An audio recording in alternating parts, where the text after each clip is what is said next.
Knowledge, the appropriate place to look through your bag is never at the top of an escalator, all right? Just don't do that. And I had someone very close to me decide like, oh, I need to look through my bag. I was like, too close to the edge of this. And then I look like a tyrant, and it's horrible. It's just horrible. The top one is going down or going up? Either one, just get out of the way. Like, people are coming towards you on a machine. What about the skywalk? Oh, the skywalk. Yeah. There are sides to it. Yeah. Get out of the way. Like, I'm so impatient, man. I haven't, like, none of this Pennsylvania life has rubbed off on me yet. Which is a funny topic for today. I'm also under the weather, so if I cough, please excuse me and let's just move on.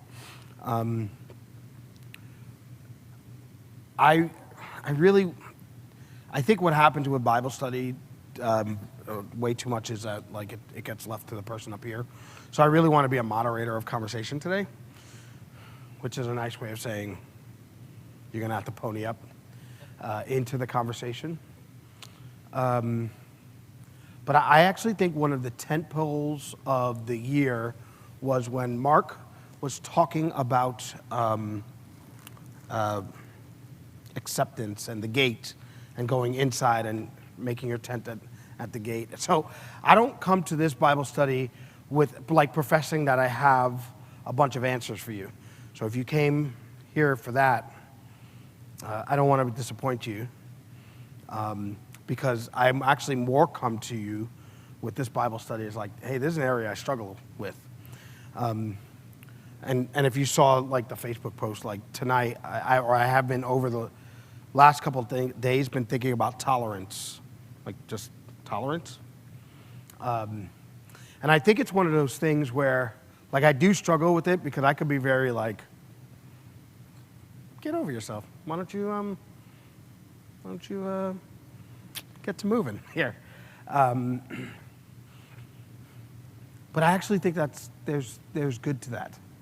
I think there's good to that. And I view tolerance as kind of, I don't know if we actually do a really good job of being in the middle of where tolerance should be, because we either swing to the way of not being tolerant at all, and I fear that when we're not tolerant at all, we actually rob people of experiencing the kindness of the Father. And then the remedy of that is to swing over to this other side where you just tolerate everything and then you don't experience the transformation and the power of God to actually bring healing and like restoration to a life. And I think we live in these two areas and we either swing from here or there and we're like, we'll stop in the middle and say, well, maybe there is actually a certain level of tolerance that's actually really good.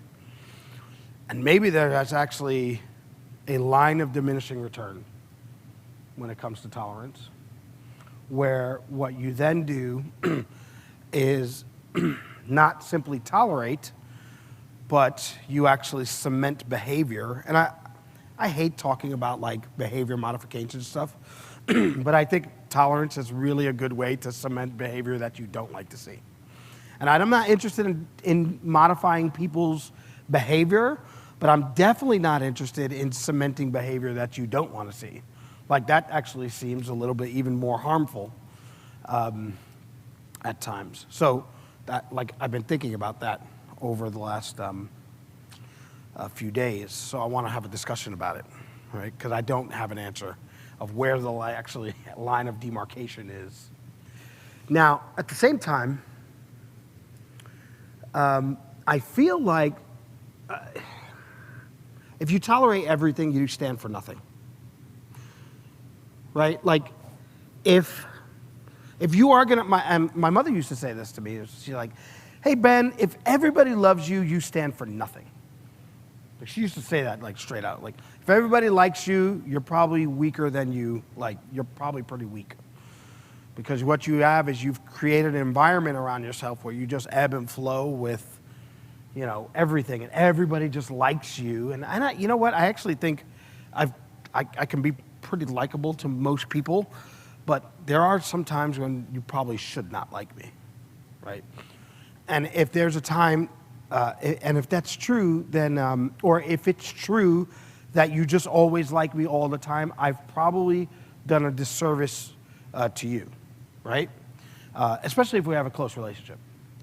And I'm sure that there's times where my closest relationship, actually, this is going to sound weird in marriage, so please hear it with the heart. Like, my closest relationship has the most time of disliking me. Does that make sense? All right. Because it's actually the truest relationship that I could possibly have. That doesn't mean that it should be over. Like, it shouldn't be all the time, obviously, but, you know, it's the truth, right? And your marriage should be that place. I'll talk about marriage for a second when it comes to tolerance. If you really think tolerance is the road to a better you, then you probably, like, getting married was probably a bad decision.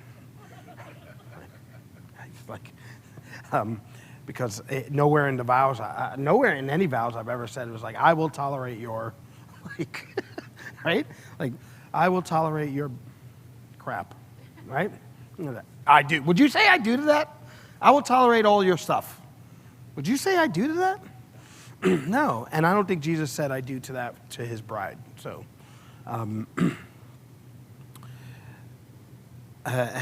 yes.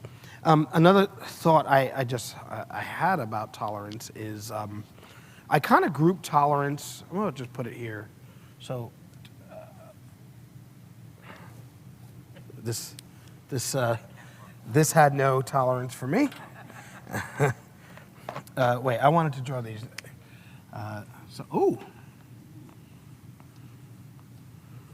So we have tolerance, and it kind of swings to, you have kindness, right? And then you have over here, what did I say over here? Like, I think it was power and transformation, right?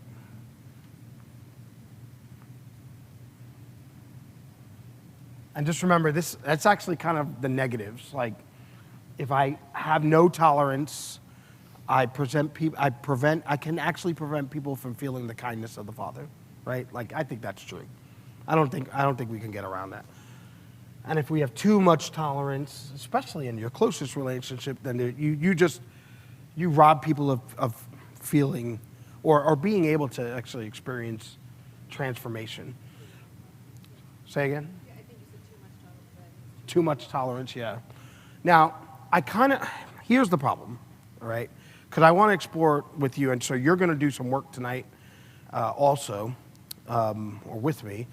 But I kind of group tolerance into those categories where the meaning has been thrusted onto the church of what the church is supposed to be doing, and the church has accepted that meaning and now basically evaluates itself on the meaning as it's been presented to by the world. Does that make sense? So we're actually assessing, are we doing a good job, are we doing a good job as a church based on what the world says? So are you being tolerant? And I don't know if that's that, well, no, I'm going to say I don't know. Let me scratch that. I know that isn't the measurement that Jesus had for the church. It was like, well, how tolerant have you been? And that may be a portion, but I don't think it's the whole. I actually view that in the same categories like judgment. Like the world or our limited understanding of judgment, we say, well, you don't judge. Who are you to judge? And the question should be answered. Who am I to judge? Well, I'm a son. I understand my place. I understand my limitations. You know what? I can judge. Like, I can actually judge in holy and righteous way. But the world puts on this thing where it's like you look at one scripture and then it says, who are you to judge? Or what did Jesus say? Judge lest you be judged, right? And that Jesus wasn't saying do not judge. He was just saying, hey, understand that the role of judgment that you take is the role of judgment that will be brought back to you. So it would be a really good idea to be a really good judge, right? So Or like when Jesus said, hey, before you remove the log from your neighbor's eye, you know what would be a good idea? Right? Or, I'm sorry, the speck out of your neighbor's eye, take the log out of your own. I'm sorry. So really, when we judge, there's two judgments that need to be taken place, right? First, it's the judgment of myself and the action that needs to be taken, and then it's the judgment of others. But it's done righteously, right? And when it's done righteously, the Father's like, yes, that's what you should be. He's actually encouraging us to judge, but he's actually encouraging us to do it righteously. And I actually think the Father is encouraging us to be tolerant, but I think he's encouraging us to be tolerant righteously. And I think there's is it a non-righteous tolerance? Is that how you would say that? How would you say unrighteous? Unsanctified? Okay, unsanctified tolerance. I think that there's a way to tolerance that actually can get people stuck into the lesser rather than the greater. Does that make sense so far? No? Okay. So I want to discuss this. But I think the way that we're going to do it first is I think we actually need to settle on to a definition of what tolerance is. All right? And I don't think the church does that well. So, and then I'm going to have you bring up scriptures. We're gonna actually dive in. You're gonna read these scriptures, and we're gonna discuss them. And then I want to talk to you about what I think. This is not going to be a how to be more tolerant. Although I have two things that I think you can do in order to be more tolerant in your life, but they're not going to be the things that the world tells us we should be doing. Okay, so first order of business. All right, there are probably mics. Where are there mics? You have a mic over there, and there's a mic over here. All right, so let's do some work, and let's figure out a working definition of tolerance. And if we even have to use the dictionary, like the regular dictionary, let's do that and figure out what the world's definition is. So I'm going to actually ask somebody to do that first. All right, if you could look up tolerance or even tolerant or tolerate. What did I say? Or same. Really, if you looked up tolerance, you could probably get, the derivatives from there. So we'll look up tolerance. And then I'm going to assign a whole bunch of scriptures for people to look up. And I think I want to see what is it saying to us. So, Jake's on. Go to 2 Timothy 4, 1 and 2. Okay, that's going to be your verse. 2 Timothy 4, 1 and 2. Okay.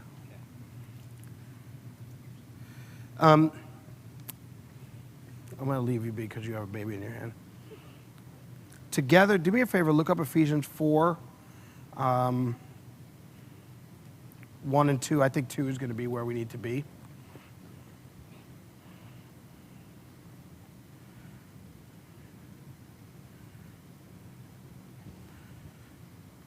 Romans 2, 4. I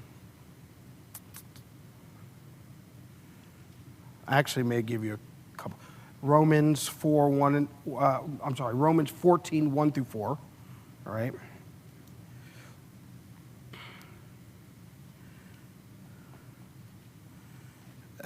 Hey, Matt, could you look up 2 John 10 and 11?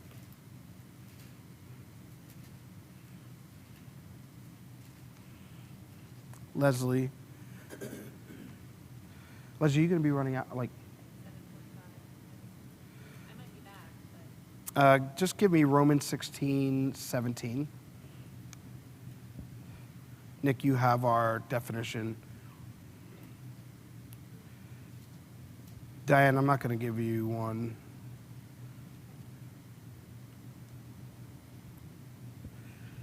You ready for this one? Matthew 7, 6. We talk about tolerance. This one's really going to give us a run for our money. And then I'll deal with the last two. But first, let's work on a definition. All right. So, Nick, tolerance.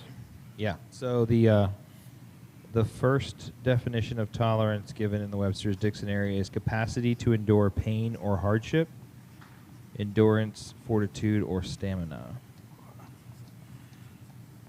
Okay, a capacity to Endure pain. pain or hardship.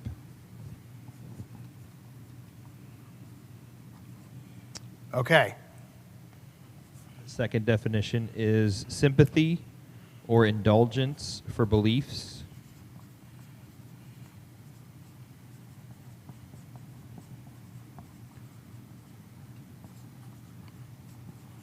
or practices differing from your own. And then there's a B on the 2. The act of allowing something.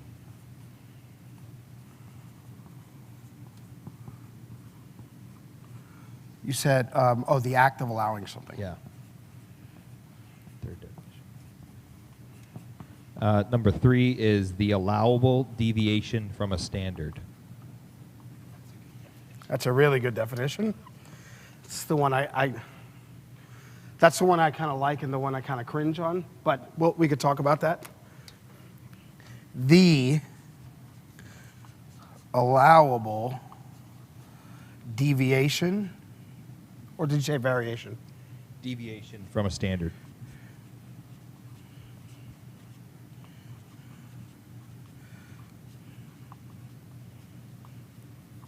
All right. So, is there anything that we need to add? Is there anything in tolerate or that we should?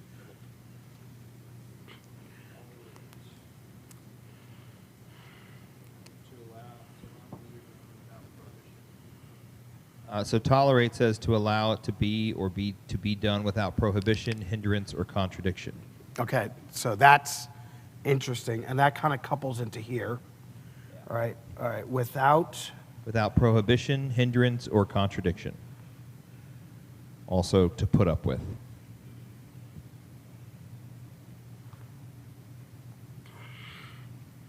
I know lots of big words.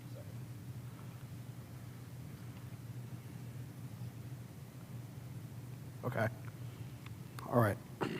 So, this is the definition of tolerance. And I think from unfortunately, this is a word that, it just exists, right? Like we have it, somebody. But this is this kind of stuff that gets thrust onto the church as, hey, this is your mandate to be tolerant, right? And then, like I said before, we start measuring the church on how tolerant we are, right? And I don't actually really think the Father is measuring you by how tolerant you are, but by how good your fruit is, all right? I think that's pretty biblical. I don't even have to pull the verse up. Although, what is one of the fruit? What are you going to say? Well, patience, right? Right? Self-control. So there is a level in there of tolerance that has to exist. What were you going to say? Well, use the mic, because... I was just, internally I was thinking, well, many forms of fruit in the kingdom deal with our relationships with other people or how we interact with others. Yes, So it does. Would directly imply. So, but we're going to get to that because I don't want to say there's always an out, but there's always a greater fruit, right? And we know what that greater fruit is, and we'll talk about that in a minute. So, let's talk about this first one. The capacity to endure pain or hardship. That one's pretty straightforward, all right? And I actually think from a kingdom and a church and a son standpoint, we should work towards a high level of tolerance when it comes to capacity to endure pain or hardship. I actually think we lose that a little bit in the Western church because we move towards a lot of a prosperity gospel where really it just sometimes feel like people preach like there is no hardship to overcome, or that, hey, Jesus, He overcame everything, so now there's nothing left for you to do, but you're sitting around with a whole bunch of stuff to do, and you seem not to be getting it done. Or you seem to be struggling around, hey, Jesus won all these victories. Why am I failing so much? And you're like, ah. I think it's because we have a low level of tolerance, all right? And our capacity is low to endure those things. I find that in my life. Like, I find that there are times where my capacity is extremely low for hardship, right? Things come up. That's why I love my wife, who has a much higher tolerance for these things, because she helps ground me and bring me back to center. Now, you know the verse that talks about being unequally yoked? All right? If I had someone, I think what happens a lot of times is we get, I don't think it's talking in that realm. Because if you're equally yoked with somebody with your same capacity, or if you have a yoke to someone who has a much lesser capacity for endurance or hardship, then what is your capacity going to be as well? It's going to trend towards the lesser. So I think there's actually, I think there is a contending in your marriage that's supposed to pull you towards higher and higher tolerance and the ability to maintain hardships. Unfortunately, I think part of hardship is taking what you believe and going through the pain of its transformation. So I think that part of definition is lost in today's Western church. Because I think the 2 portion of this definition is where people have settled on and have forgotten the 1 portion of this definition. All right? So the 1 portion of this definition, or the 1 part. I actually think that's really kingdom. I really like it when it comes to that. So can we agree that we really like the 1 portion? As it pertains to this word and us as the church, I really think the capacity to endure pain or hardship, all right? Now, 2 is where we really have to deal with. But since we have to deal with 2 a lot, let's talk about 3, all right? Let's do what I like to do in life, and I want to avoid the hard one until a little later, and let's get this other one done. Okay, the allowable deviation from a standard. So you ever notice when, or have you ever been in a situation where you say, well, the answer is this plus or minus, 1 or 2, all right? So it's giving you the boundaries before you get into a danger play, right? So like, I don't know, if you were working on go ahead. Huh? When you pull something, Okay. Yeah. Oh, you know what? That's a really good one considering. Yeah.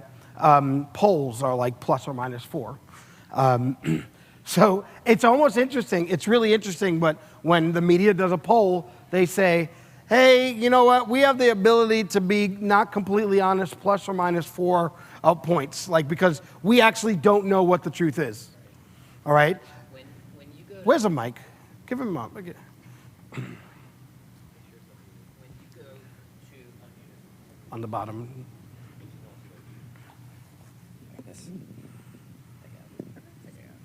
when you go to build a new building with like that column right there, Yeah. deep in the ground is a concrete pillar, and then whenever the erector comes and he goes to put that in place, that column is probably not 100% plumb. Mm-hmm. It's probably off a tiny little bit because there's a tolerance allowed. Because if everything had to be absolutely 100% perfectly plumb, You would never finish you'd the never building. get it because Yeah. wind comes and the earth is moving and all that stuff. Yeah. So there's a tolerance for that. So to there's allow the builder to keep moving. So what you have here is standard, right? You have standard. That's a horrible line. I'm sorry. But you know what? Deal with it. You know what? You know how I make this line better? I erase this portion of it. I thought you were trying to go in each line. No. So this definition is saying, okay, here's the standard, right? Here is tolerance. All right? And in here You know what's in here? Wiggle room? Yeah, I kind of call it grace. Right? There's grace for that. Like, hey, there's grace for that. Like, you know, I mean, I think there's something in tolerance that is graceful. Right? Like, okay, we know what the standard is, and we are plus or minus, or with allowable deviation. And I guess when we talk about holiness, there's not like really allowable deviation, right? Like you could be, but there is that wiggle room, or there's that area of grace where it's like, hey, you know what? I'm actually not everything is burning around me. Like you're not doing that bad, all right? I do think that when we start getting out, we start to like to push this out, right? We start to like to push but there's a reason for the deviation, right? So if I go past the deviation in Jake's poll example, if I go past either the plus or minus on that deviation, what happens? I start increasing the risk, all right? But that's just like our walk with the Father. The more that you decide to go outside of this standard line and increase the deviation, what are you really doing to your life, or to the propensity of you sinning, or the propensity of you not operating in your identity or your sonship? What do you do? You increase the risk. Now, you could actually there may be a possibility that you're able to tote the line, but every time you increase that deviation, it becomes much more difficult. What are you going to say, Diane? I used to work at a place where they machined parts, and those pieces, they were for electronics and stuff, and those pieces are itty bitty, and the tolerance on those is like hundredths of a millimeter because they got to be really close. And I was thinking about how that means they have to fit or the other things don't work. Yep. So I think that's part of the standard too, is it functions for the whole. It's where the collective is, and the one serves the collective. Yeah, I'm glad you went there, because that's kind of where we're going next. That's beautiful. You'll find that when you're dealing individually, your standard deviation is like it's a lot higher, right? Like I'm not impacting anybody. It's not. The problem is once you start getting into a family, which is what the Father always intended us to be, this actually starts to shrink. Have you noticed that your room for error as a dad is a lot smaller than your room for error as a single guy? And if it's not, if you haven't noticed that, then you're not paying attention. Like, it is true. All of a sudden, there's little eyes around you. There's people that, like, guess what? You don't get to just take a day off. Right? What are the ramifications of those things? And I think a little bit we don't talk about the ramifications of those decisions too much, because it's like, well, you're this, you're a son and you can do what you... Guess what? No. Right? Okay, let me tell you a quick story. All right? In January, sorry. In June, I'm going to be at 10 years at Amazon. All right? Now, when I first started, it was hard. I was working a lot of hours. And I got to the point where I remember I was working a shift, and I honestly, it wasn't the company, I did not know what I was doing, right? And I remember calling my wife and saying, hey, if you would let me, I'm going to quit today and come home, because I was tired. Don't make decisions when you're tired, or don't try to make decisions when you're tired. All right? You know why? Because you're way out of the deviation zone. Like, you don't have your capacities, right? Your capacity to endure pain. Your tolerance to endure pain is a lot lower, so your ability to lower that standard. And you want to know something? The more and more of your walk is lowering that standard deviation, like getting it closer and closer. And so, you know what simply she told me? She said, I can't let you do that. There's way too much riding on your ability to bring home a paycheck. Right? So it sounds very practical. It's very practical, actually. But in the scope of our entirety, yeah, you want to know something? I don't get to just leave this job. Now, Could I have left that job if I was a single guy, not married, no kids, no mortgage? Of course, yeah. So the second your responsibilities start to become greater or broader, the allowable tolerance for that standard definition to get out of standard, it's less. And that is not a bad thing. That is a good thing. That's a great thing because you're adding to the earth. You're adding to the earth at that point. All right? You're just doing the things that bring you more and more towards standard. So I actually really like the allowable deviation from a standard because it has that idea of grace, as long as we're understanding that our mission as sons is to lower or to bring this standard deviation as close to standard, or bring the standard, to bring the deviations as close to standard as possible, one side or the other. So another quick example from my job is, so I was part of for a long time, continuous improvement teams, and in a manufacturing environment or a operational environment, when you're doing standard work or continuous improvement, you have this grand thought that you're going to change this huge process, right? And you're going to do this, but you look at this minute thing, right? Because if I could impact 1 second out of this process, I'll save millions of dollars. It's insane, okay? It is actually insane. So if I can get a widget to be put onto a thing 1 second faster, you save just millions of dollars in labor, depending on how big your company and all that stuff. So a lot of the times, my job was to look at somebody else's job. This is so, it doesn't sound glamorous. But you look at somebody else's job, and you look at it 100 times, and you track, all right, okay, that one time, well, that took 1 second. Well, that took 1 second. Well, that took 1 second. That took 1 second. And you do that a million times. You're like, oh, wow. And then you find, oh, yeah, you think, yeah. But you get excited because then you're like, oh, well, the 12th time took 5 seconds. All right, so why did it take 5 seconds? Oh, and this one took 3 seconds. So you start looking for the outliers, right? You want to know how to be a superstar at your job if you're in continuous improvement, is get rid of the outliers. If you get rid of the outliers, you save a company millions of dollars, right?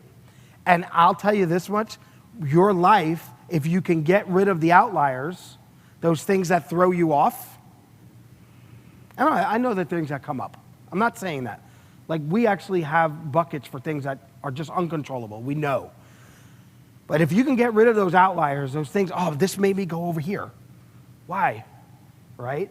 And we study it. We just study that. Oh, why did that person need to do that? Oh, I understand. I learned. I come to a learning. I actually am able to engineer that outlier out. Right? It sounds so operational here, but there's truth to it. If you're able to engineer out the outliers in your life, you bring that deviation down. And I'm able to, oh, I went a whole week without sinning.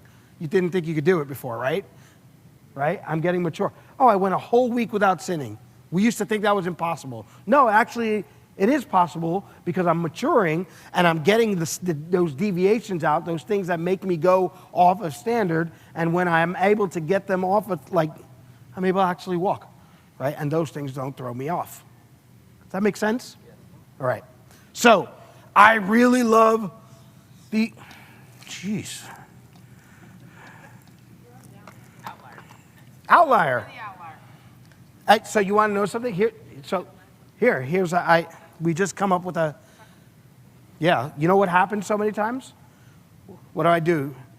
I found out that these weren't working, so what do I put them right here. Right? I'm like, oh, so next thing you know, what happens? I pick them up and I become frustrated. So that's my fault. Oh, purple is beautiful. All right. So I really love, from a kingdom perspective when it comes to tolerance, capacity to endure pain or hardship. Oh, I wanted to go back up to this here for a second. The other reason I like this portion of that, or that part of the definition, is because this actually could be done in two veins. It actually could be done as an individual, and it also could become done as the corporate. Like, did I spell that right? We'll check later. There's no spell check on the whiteboards. But I do think that there's two veins here. There's two veins. And as an individual, you could work on that capacity. And as a group, you could work on that capacity. So I like that. I really think that that's king. There is something about, and I've been listening to a lot of podcasts, but I think there is something about the sovereignty of the individual and their ability to choose something, and how, when they make that choice, it adds into the bucket of the corporate that propels us. All right? What would it look like if World Harvest had the capacity to endure pain or hardship, that it could shoulder the burden of a community? Right? What does that look like? That looks like transformation. So let me give you the verse that points this to Jesus, right? Oh, and now it just dropped in. For the prize set before him, he endured the cross, or putting away the shame, he endured the cross. Okay, there it is. It's, I have the capacity to endure the shame and the pain of the cross in order for what? The prize set before. Now, the thing is, I don't suggest you do, you should actually know what the prize is set up before you is. And I think a lot of times where people aren't able to increase those capacities because they don't understand the prize set before them. Okay, they don't understand that the prize actually is maturity, and the prize is these things, okay? The third one, I like that portion. And what I'm not saying to you, is that this is allowable area to sin. That's not what I'm saying, okay? I'm allowing you room to be human, all right? I'm allowing you to actually make mistakes. And to work out your salvation. Oh, I love that one. Work out your salvation in fear and trembling.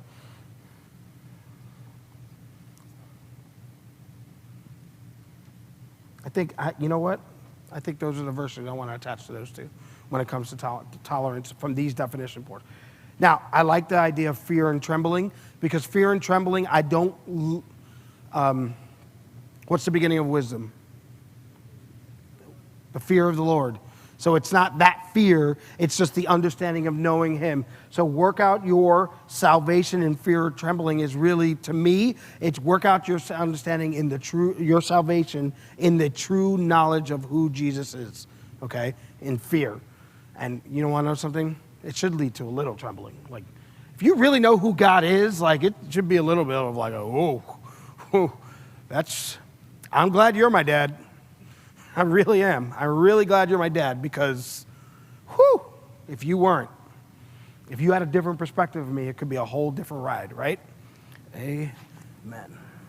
All right. Now, verses. Oh, no. Now, this one. This is the one that drives me nuts. All right.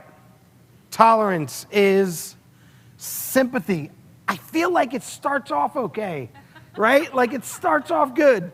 Sympathy or, ooh. And I think that's where we got off the rails. Huh?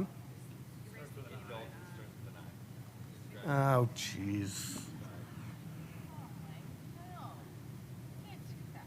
Don't worry about it. It'll be all right. I don't have any more black markers, but it is. I'm sorry.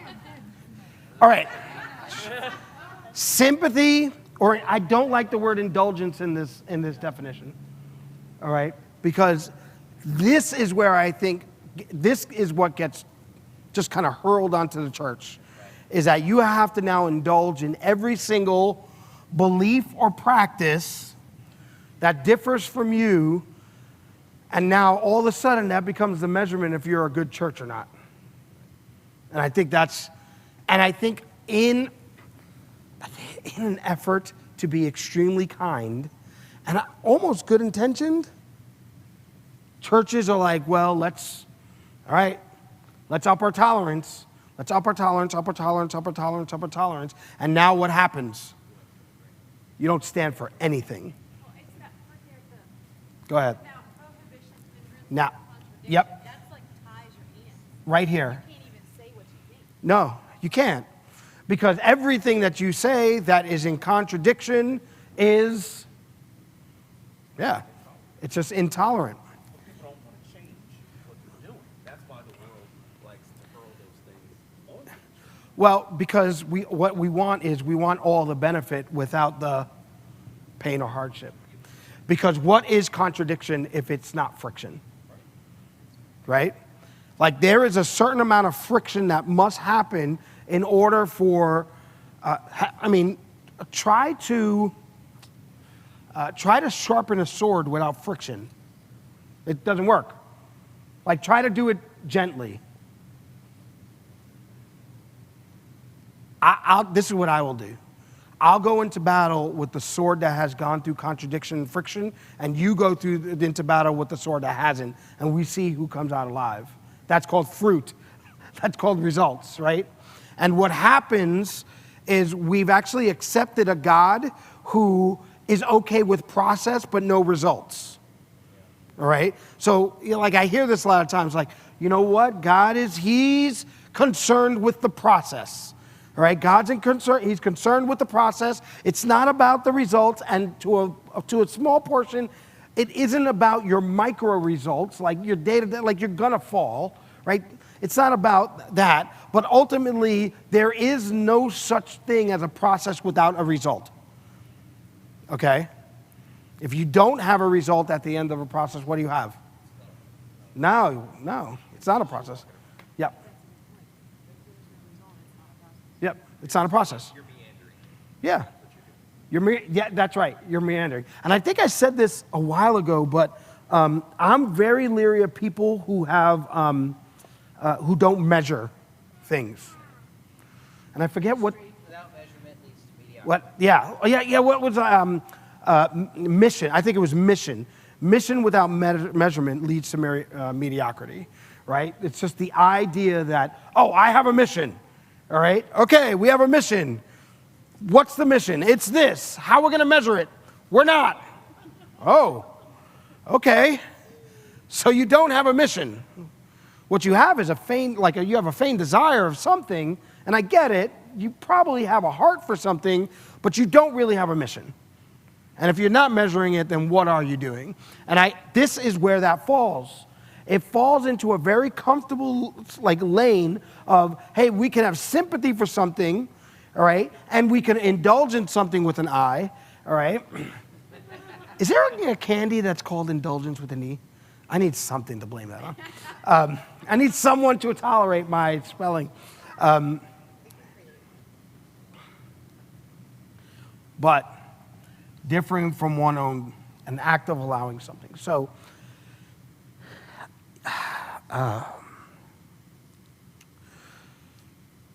the reason that we are here is because we are meant to be iron that sharpens iron, right?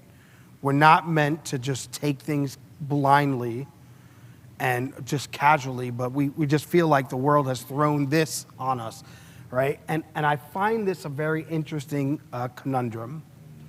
And I don't really want to talk about the world that much, because the world, we shouldn't be surprised when the world does world things, right?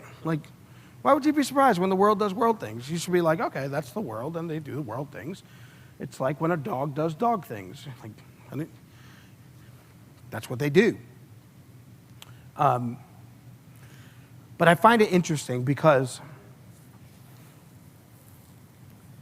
if I were to be accepted into a college, would they tolerate me not studying? See, there's no place in the earth where that's allowed. If I were to be hired for a job, would they tolerate me not learning the job? No, right? What would happen if I did not learn the job? I do not have a job no more, right? But we treat the church like it's very different in that we are supposed to accept and tolerate things and accept people into the doors, but you're supposed to tolerate and not allow for any change when none of the world systems work like that, but they expect the church to work like that, and it can't work like that. And I go back, like if I went to a college, if I spend 4 years there and I leave it knowing the same thing or thinking the same thing, they would say that they failed or I've failed. Well, even further, it seems like I continually hear more like scientific studies or psychological studies or these things where we can actually demonstrate that these things aren't beneficial or helpful. Yep. But we don't even want to be held to a standard of fact or any Sure. sense of research or science. Or science, yeah. Like- I find I get frustrated with that one a lot because I hear people say, I believe in science, and I'm like, well, the science says this, all right? So I have a lot of things to say right now. All of them are going to get me in trouble. So is Every it- single one of them. Is it is it the intolerance that's the issue, or is it just the bulking at any sense of a standard that forces me to exercise point one? Well, it's actually really strategic because if I don't set a standard, then I don't need to there's nothing to not tolerate, right? If I don't set a standard, then what is there to tolerate? The standard is the enemy, right? The standard becomes the enemy. And we see that. Like, we see that on the earth right now. Oh, the standard has become the enemy, and now I have to rail against the standard to such extremes that, like, Mark talked about this on not last Sunday, but the Sunday before, when he was talking about selling the field, right? And talking about that person who can get the middle. Really, like, the middle of our country is pretty much probably the standard, right? That's the standard. And people want to rail against the standard so much that they just go to extremes. So now we have the extreme right and we have the extreme left, and they're railing against these middle guys who are just like, you know what? I think these people are cool. I just want to live a decent life. I want to raise my family, and I want to do the right and moral things, right? And we rail against these things because, well, at some point, somewhere in the middle, somebody experienced some kind of pain, and now because of their trauma, we have to rail against this, and now I need free this, and the other side is, no, you need to be drafted. And like, you got all these things, right? Like, and they're all shooting towards the middle, right? And the middle is just like, well, the middle is the standard, right? And I'm not saying the middle is not the lazy way out. I don't think.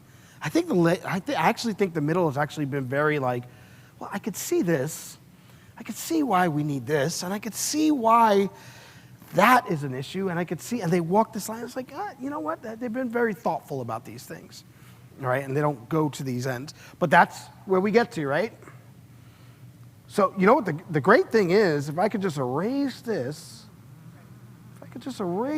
here, nobody can tell me if I'm far off of anything, right? And then here I get to tolerate everything. The problem is, at one point, there is going to be something you can't tolerate. At one point, you're going to find it. You're going to discover it, right? You're going to keep on going, and you're going to say, oh, well, we have to tolerate this, and we have to tolerate this, and we have to tolerate this. And the second that you don't tolerate something, everything blows up for you. Everything. Right? If you believe that this is your standard, well, tolerance is my standard. Like, it's my standard, right? And at some point, you have to say, that's not right there. And the second you say, that's not right, what did you do? You created a standard. Now that standard is problematic for you. So what happens, people start railing against that standard until they could actually erase the standard. I mean, that's what people want to do with Jesus. Like, let's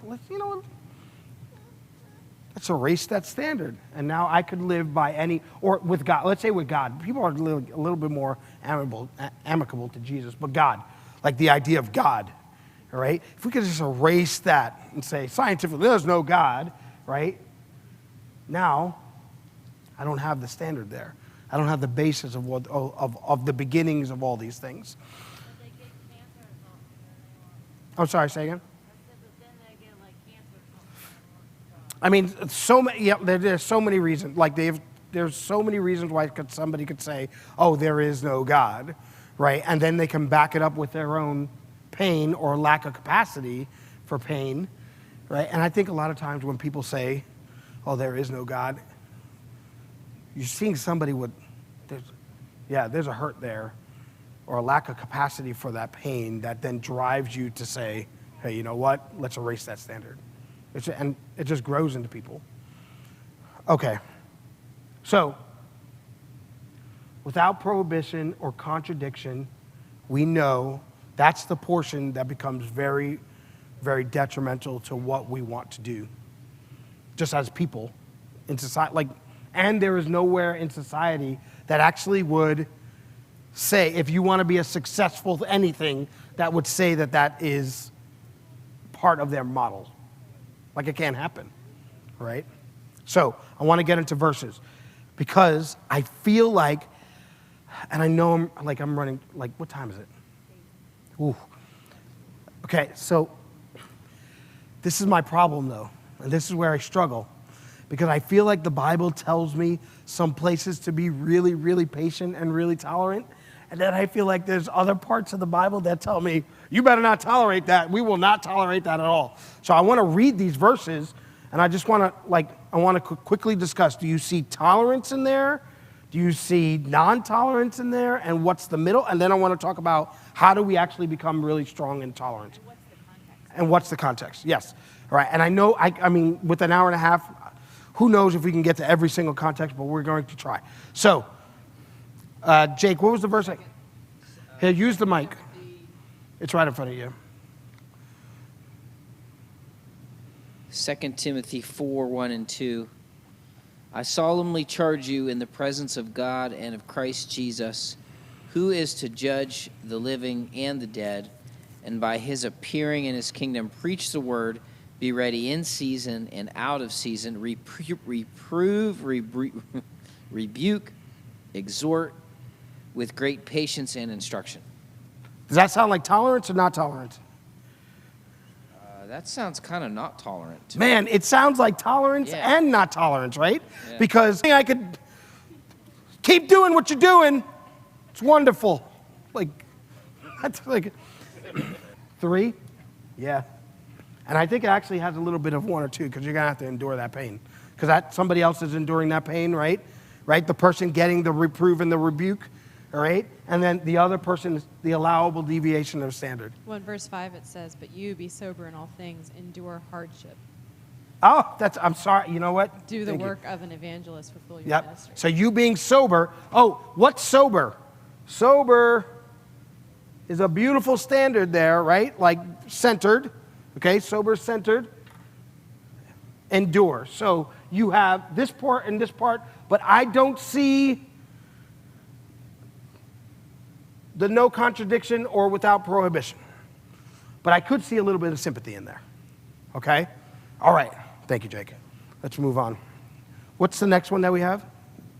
Ephesians 4, 1 and 2. Okay.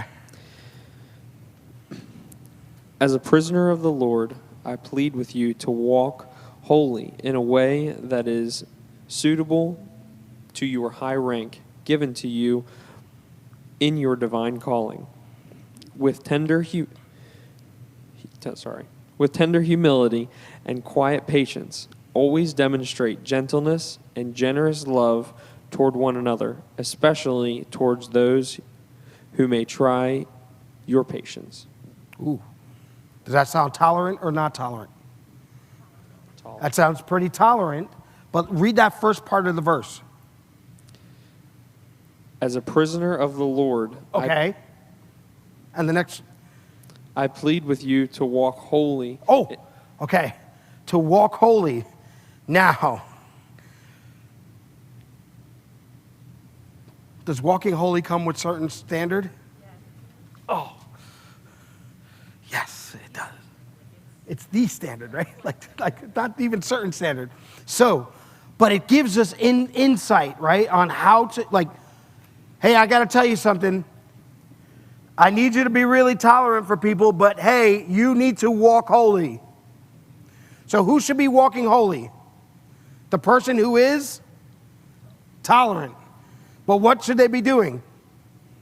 In their own, walking holy. So in their life, in their own life, what can they not do? They can't deviate from the standard.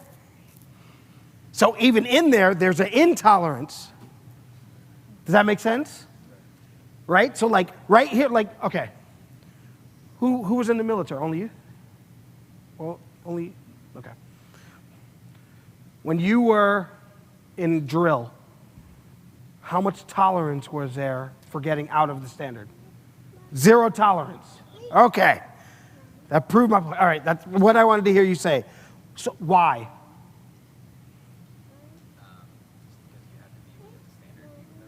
You had to be with everyone else because It doesn't work if you don't. it doesn't work if you don't. Because you have other people relying on you. Because you're not alone and you're not on an island. So you have to be tolerant, right? It's almost like this, all right? Think about my standard deviation. My standard deviation allows for my arms to be open for me to grab people in, but my line is here. So if I can extend these arms out, which is my capacity to love, I can stay within this line and stay within the standard and still grab people in within that deviation. And then what do? I can pull them in to where this is. But what we do too many times is we go like this. All right, here's the line. Oh, okay. Yeah, I'll come. Yeah, and I think we have this thing like, you know, Jesus met you where you are, right? Like, almost like Jesus came, like, but Jesus was still Jesus where you are. And what happens too many times is we become who they are so that we can have sympathy for who they are when we weren't meant to do that. Right? We were meant to be Jesus in the earth, right? And then I can meet somebody where they are. All right? So what happens is, too many times, tolerance just becomes just, hey, you know what? I'm going to commiserate with you. I turn tolerance into commiserating, and now what we have is 2 people. And this is not the 2 is better than one. This is like, oh, man. No. Now because because your standard was tolerance, instead of Jesus being your standard was tolerance. I had to move everything over here in order to meet this, instead of, hey, you know what? I'm standing on my line, but my arms are open, all right? I'm able to move. Does that make sense? So there is tolerance in there, and there's actually a little bit of intolerance there. And I think it's actually a really mature thing. Let's go to, yeah. I actually think to talk about that just more is when you're here. Here, let her have the, yeah. To just expand on that, I think when you're here and you go there and you go to that level to be, you know, commensurate or whatever, that you actually, you're lowering the standard. Yep. Instead of waiting patiently and being tolerant for them to increase their That's standard right. to where you're at, you're actually changing the standard now by going to them. That's right. I think that's beautifully put. Because a lot of times what we do is, like, I don't want to make this, but I remember the standard for getting a trophy used to be winning, right? Like, I just remember, and I remember because I didn't really win a lot of trophies. I was like, oh, that's how you get a trophy. You win. I get it. But society has changed now, right? And so we shift the standard to participating, and now people get a trophy for participating, and I can't tell who the winners are from the participators. But the kids know. But the kids know. So Tallulah was in a soccer league this year, and nobody kept score, except everybody, right? Except everybody, yeah. To build on that, I know you're moving on, but No, one you're quick good. thing. This weekend, Penn State played and they were down. And Dax, it was his first experience with being invested and caring Yeah. and his team losing. And he's sitting like literally every play that went poorly, Dax burst into tears, like completely lost it. He buried himself in Nick's side and was losing it. And we could have said, oh, they're doing their best, you know, but we knew he needed to experience loss because the kid Yeah. is going to play and he's going to be down and he has to learn to fight, like to stay in it. Yeah, that's And I beautiful. thought, that's that. Like, they're not going to get a trophy. There's no like, oh, good try. There's like, no, you lost. Yeah, you lost. You need to know that. Like, yeah, you lost. You know what? Tell your kids they lost. Hey, you know what? Beat your kids up sometimes. Like, don't let them win every wrestling match.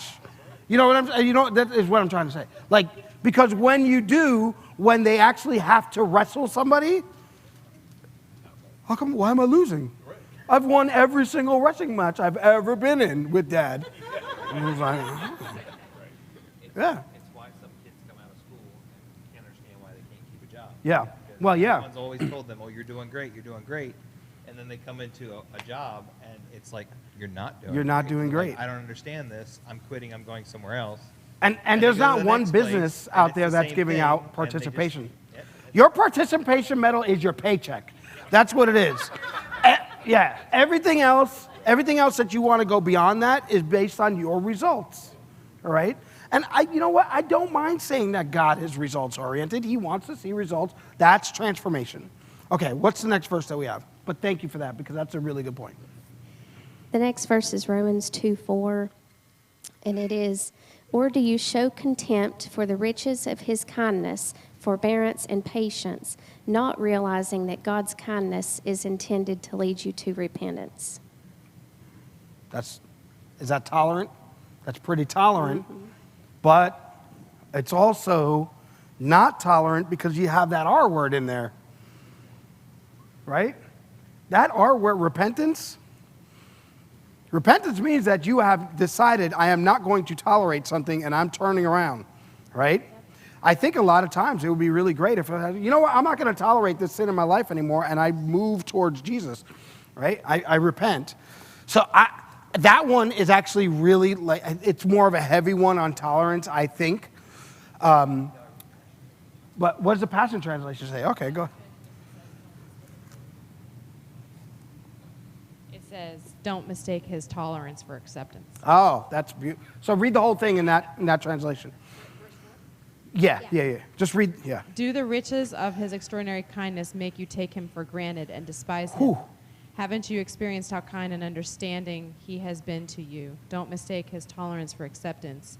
Do you realize that all the wealth of his extravagant kindness is meant to melt your heart and lead you into repentance? Is that verse 5? That's a good one. Go But ahead. because of your calloused heart and refusal to change direction, you were piling up wrath for yourself. Wow.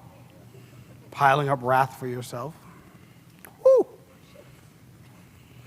Remember that fear and trembling thing? If you, like, I'm not that interested in piling up wrath for myself.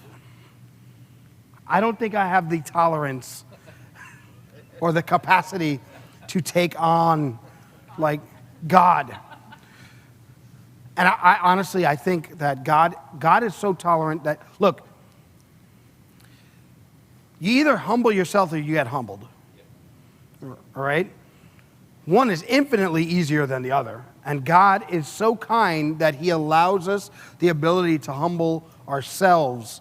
But the moment that we have aligned ourselves with a lie so closely that he needs to show that lie its wrath, and you have aligned yourself with it so closely that you're going to feel it, you don't want to be humbled in that way. Talk to Samson. Samson had every opportunity to humble himself, and what he ended up being humbled. That's hard. I turn it to you. Oh, thank you. Romans 14:1-4. Accept the one whose faith is weak, without quarreling over disputable matters. One person's faith allows them to eat anything, but another whose faith is weak eats only vegetables. The one who eats everything must not treat with contempt the one who does not, and the one who does not eat everything must not judge the one who does, for God has accepted him.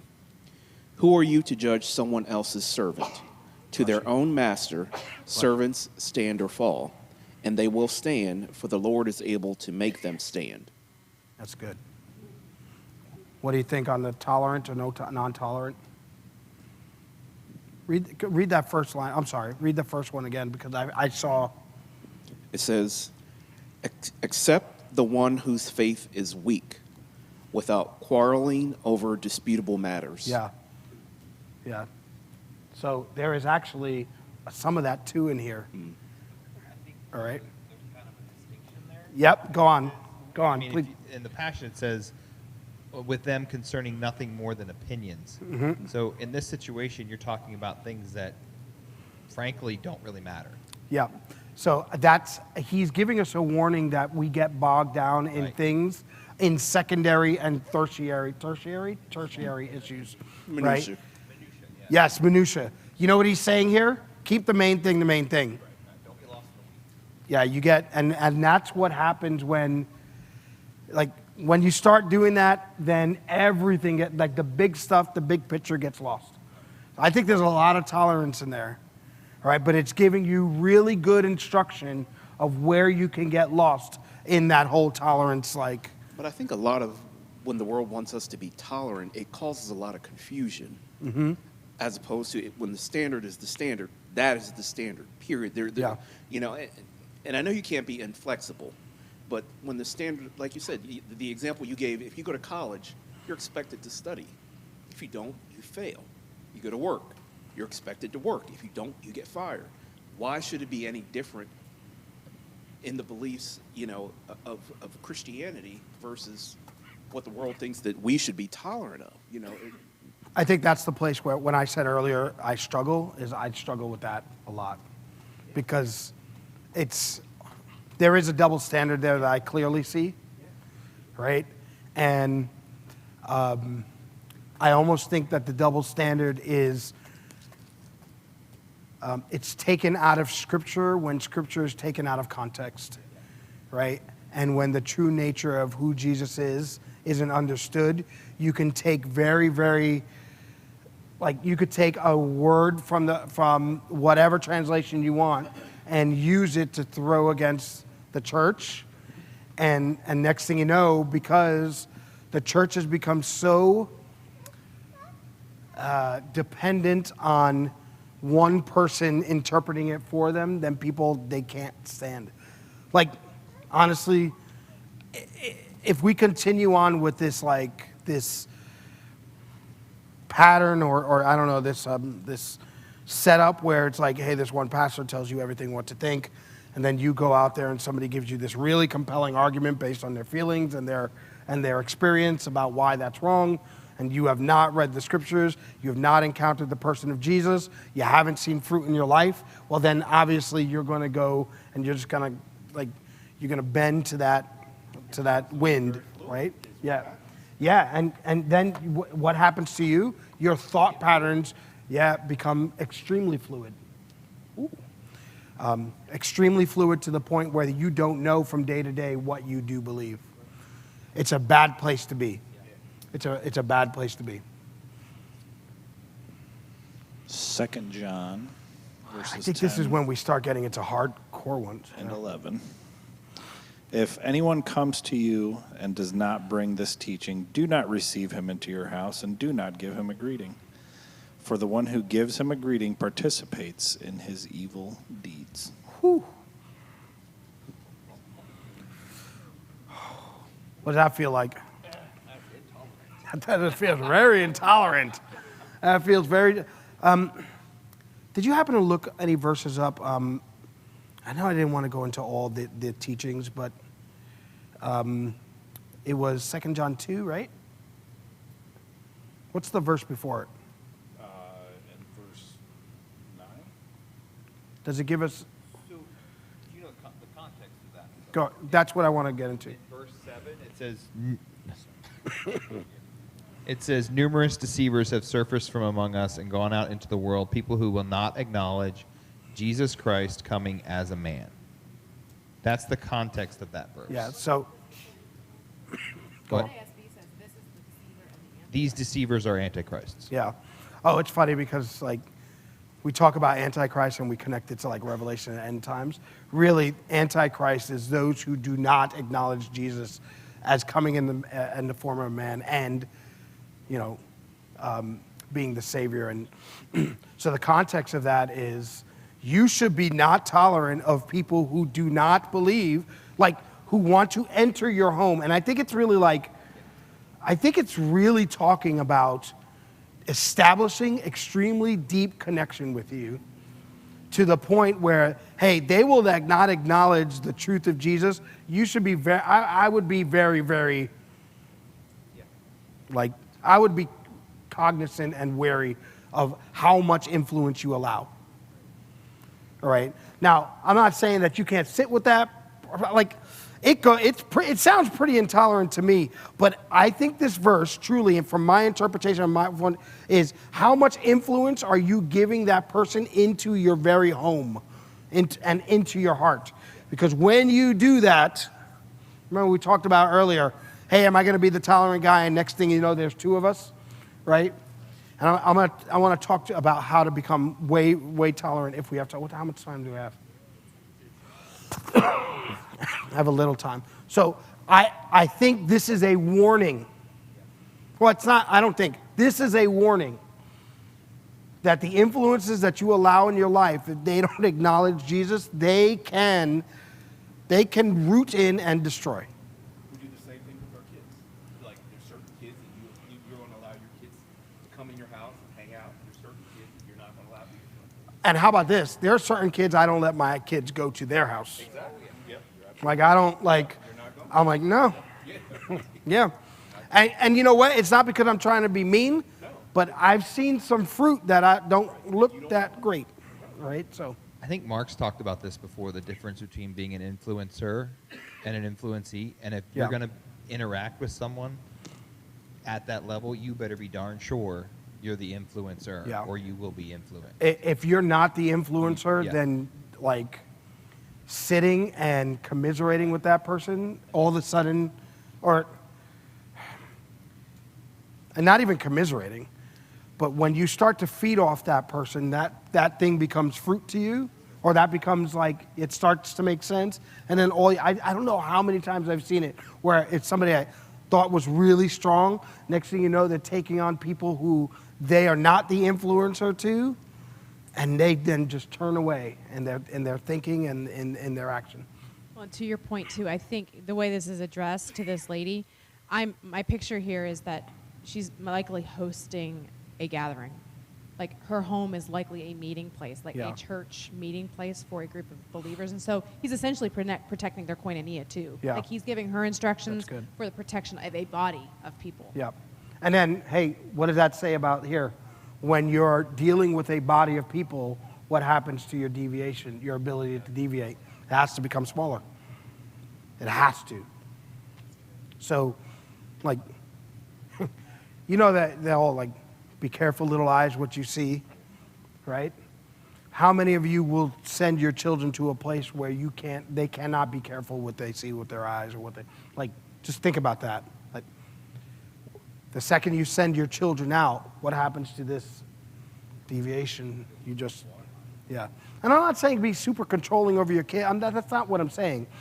I'm just saying that there is a responsibility that you have in order to maintain that to the standard. What's the next one we have? I'm so sorry. It's Romans 16:17. Now. Oh, look that! So you got to sign that from. Yeah. Okay. Yeah. Now I urge you, brethren, keep your eye on those who cause dissensions and hindrances, contrary to the teaching which you learned, and turn away from them.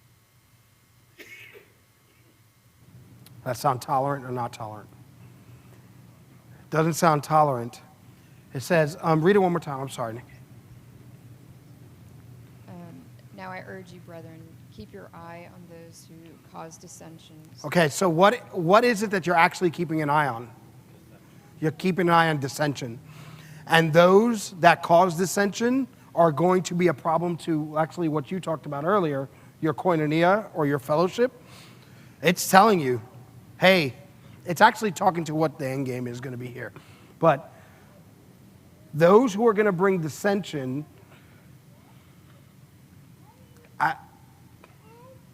we sit around and we tolerate it way too much. They can't have any place. You can't give them a place. Yeah.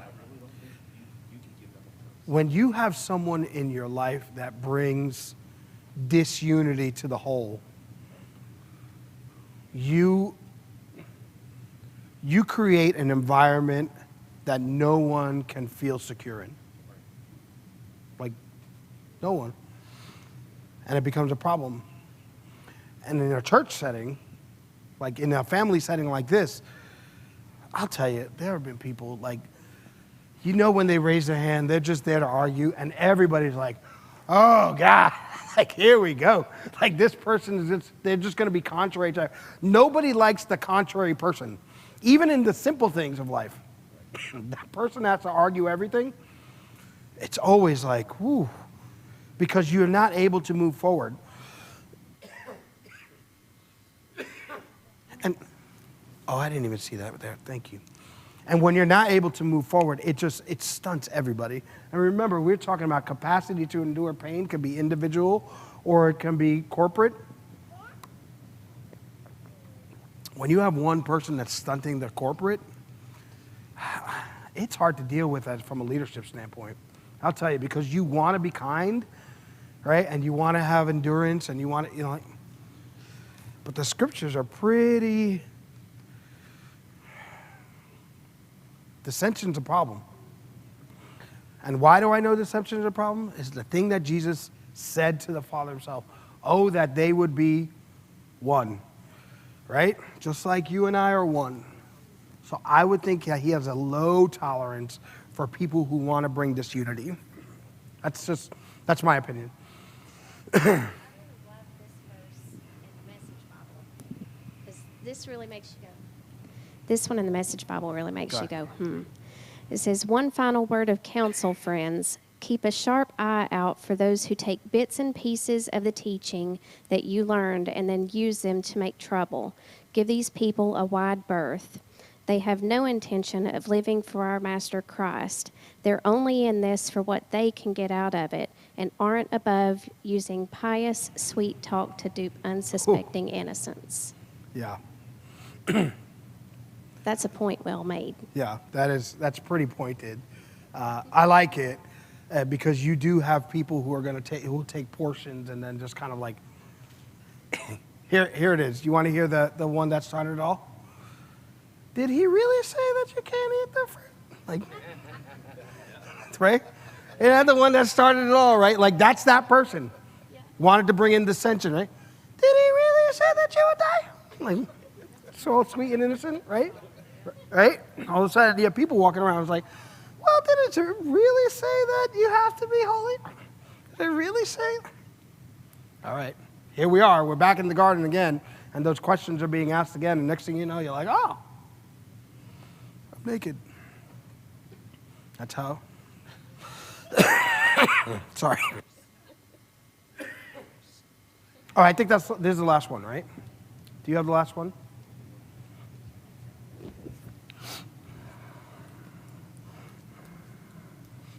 I think I have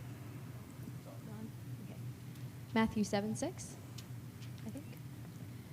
Yes, Matthew 7:6. Do not give what is holy to dogs, and do not throw your pearls before swine, or they will trample them under their feet and turn and tear you to pieces. Is he talking about dogs and swine there? No, who's he talking about? If you read the whole context of that verse, that one's hard. What are you going to say, Nick? Yeah. I'm pretty confident he's talking about, like, Samaritan, right? Was that? In the Greek, the dog is referred to a man of Yeah. In the Greek, the dog is, yeah. He's not talking about dogs or swine. He's talking about people. I hate to say that. Oh, and whose words are these? It's Jesus. I can't remember. Is that the same story where the woman replies to that and says, but even dogs get the scraps Yeah. And then that's the exact point that you're trying to make when you have this real hard line, and then it's met with this amazing Yeah. faith response, and then you see His grace. I think, you know what? And that's kind of where we get to, like, when somebody has that kind of faith response, it's so much easier to tolerate the thing that you have to go through in order to see, right? And Jesus, I want to get to this one because I'm running out of time. What time is it? Here's the most intolerant one, and so I know I'm going to skip over this fast, but to get to this point. Here's the most intolerant one that you can get to, all right, that Jesus ever said. I am the way, the truth, and the life, and no one comes to the Father except through me.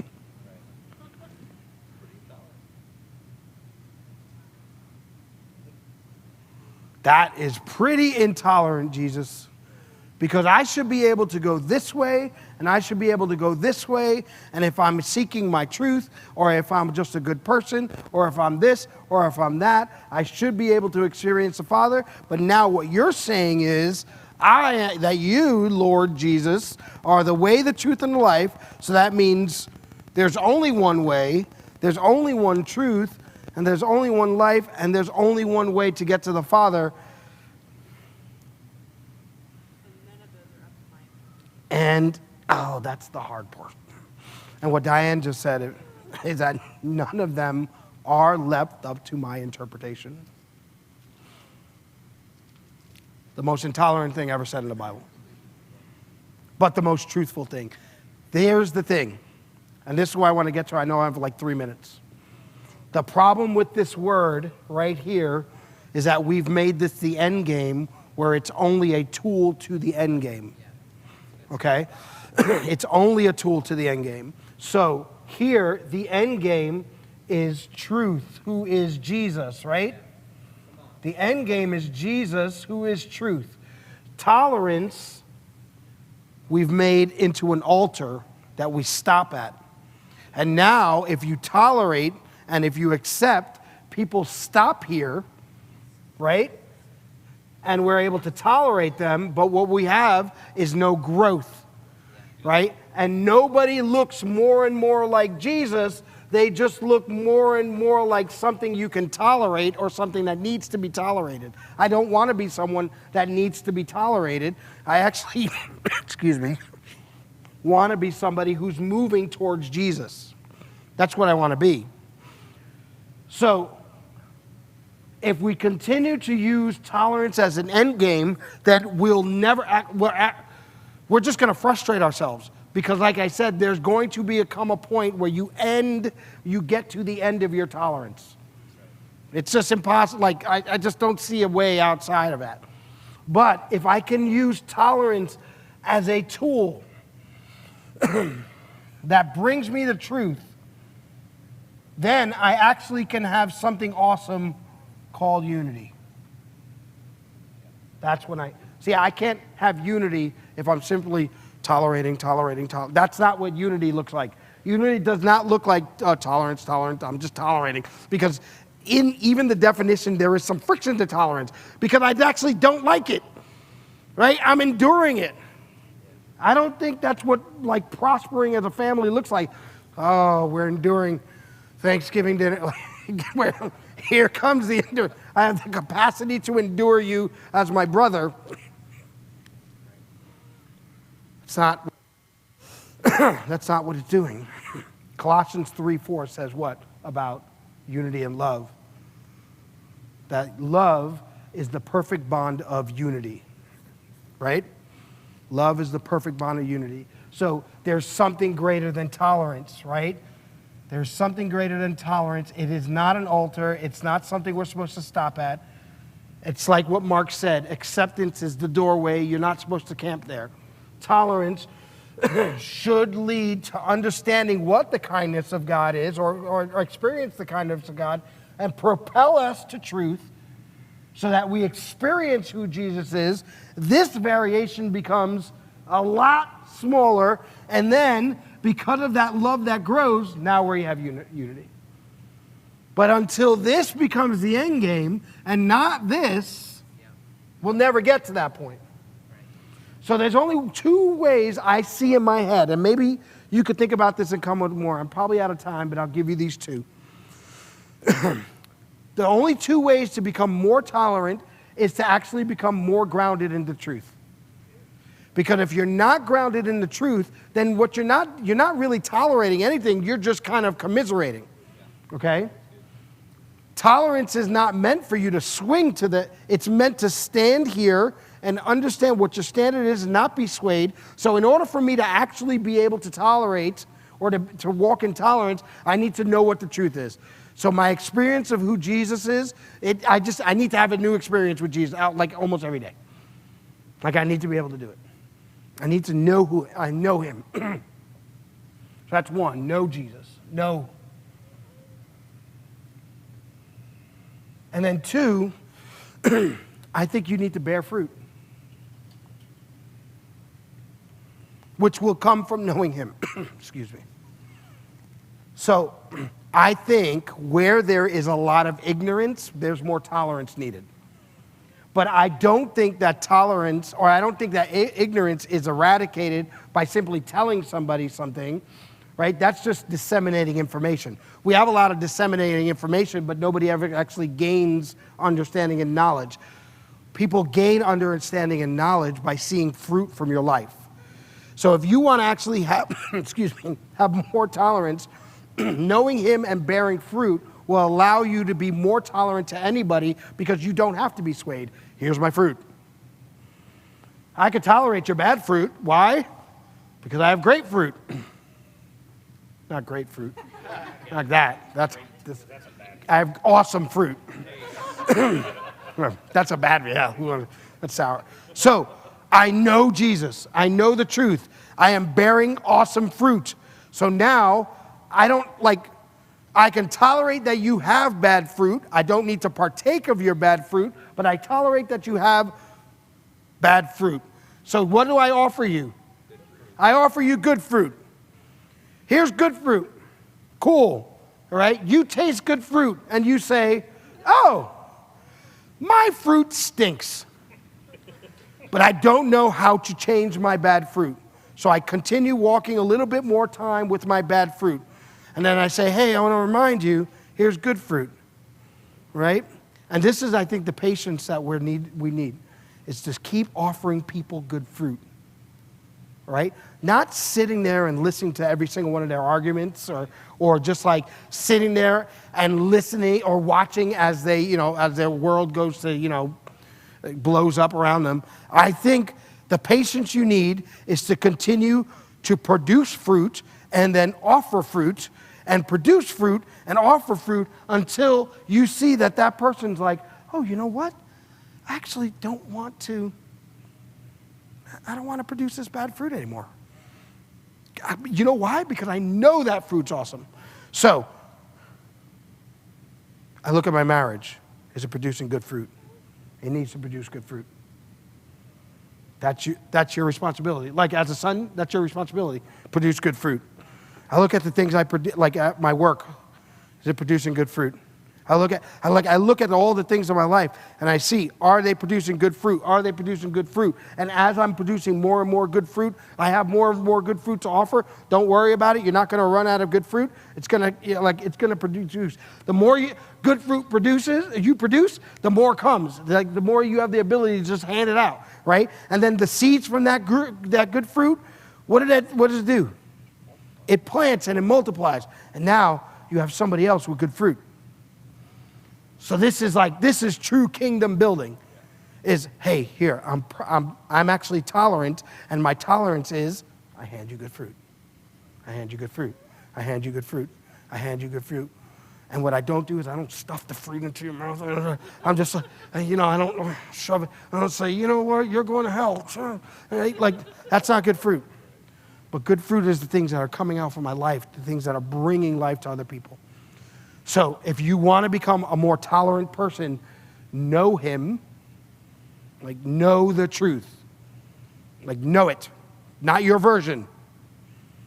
Not someone else's version, not your pastor's version, but him, right? And then let that knowledge of the truth help you to bear good fruit. 2 steps. Easy. Right? Did you have something you wanted to say? Okay. 2 steps. So let's pray, because I know I'm late. I'm sorry. So, Father, I want to throw away the old burden of tolerance that's put on us as a church, and let's put on a new burden of tolerance that allows us to hand out good fruit. But Father, let it not just come from the energy that we spend trying to make our lives really good. Actually, that fruit should come from knowing you. Let that fruit come from knowing you, knowing the truth. And like I said, not our version of the truth, not our pastor's version of the truth, but truly the person of Jesus. And Father, as we walk and as we live our life, allow us to have this bushel full of basket of good fruit to hand out, to allow people to understand and to know that they don't have to stop at being tolerated, but they can move towards transformation based on how you have seen us from the beginning. So we thank you that you offer that. We thank you that you just don't offer tolerance to us, but you offer transformation to us. It's there for the taking. In Jesus' name, amen. All right. It's cold. Go home and be warm.